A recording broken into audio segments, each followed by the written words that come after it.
Nityananda. Dr. Prema Kothandaraman from Los Angeles.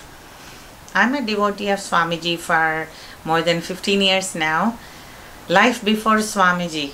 It's even hard to think back how the life was before Swamiji.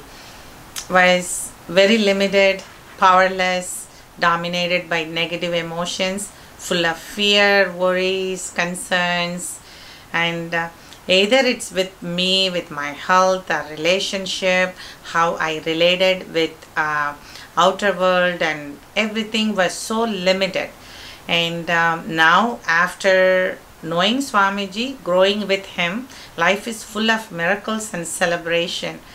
The changes happened in me first, how I related within myself, how I learned the techniques of making my patterns into powers, and how I can access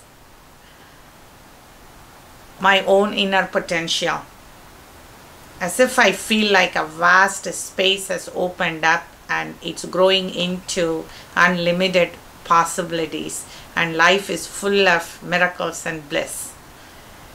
I'm ever grateful to my master, Swami Paramahamsa Nityananda.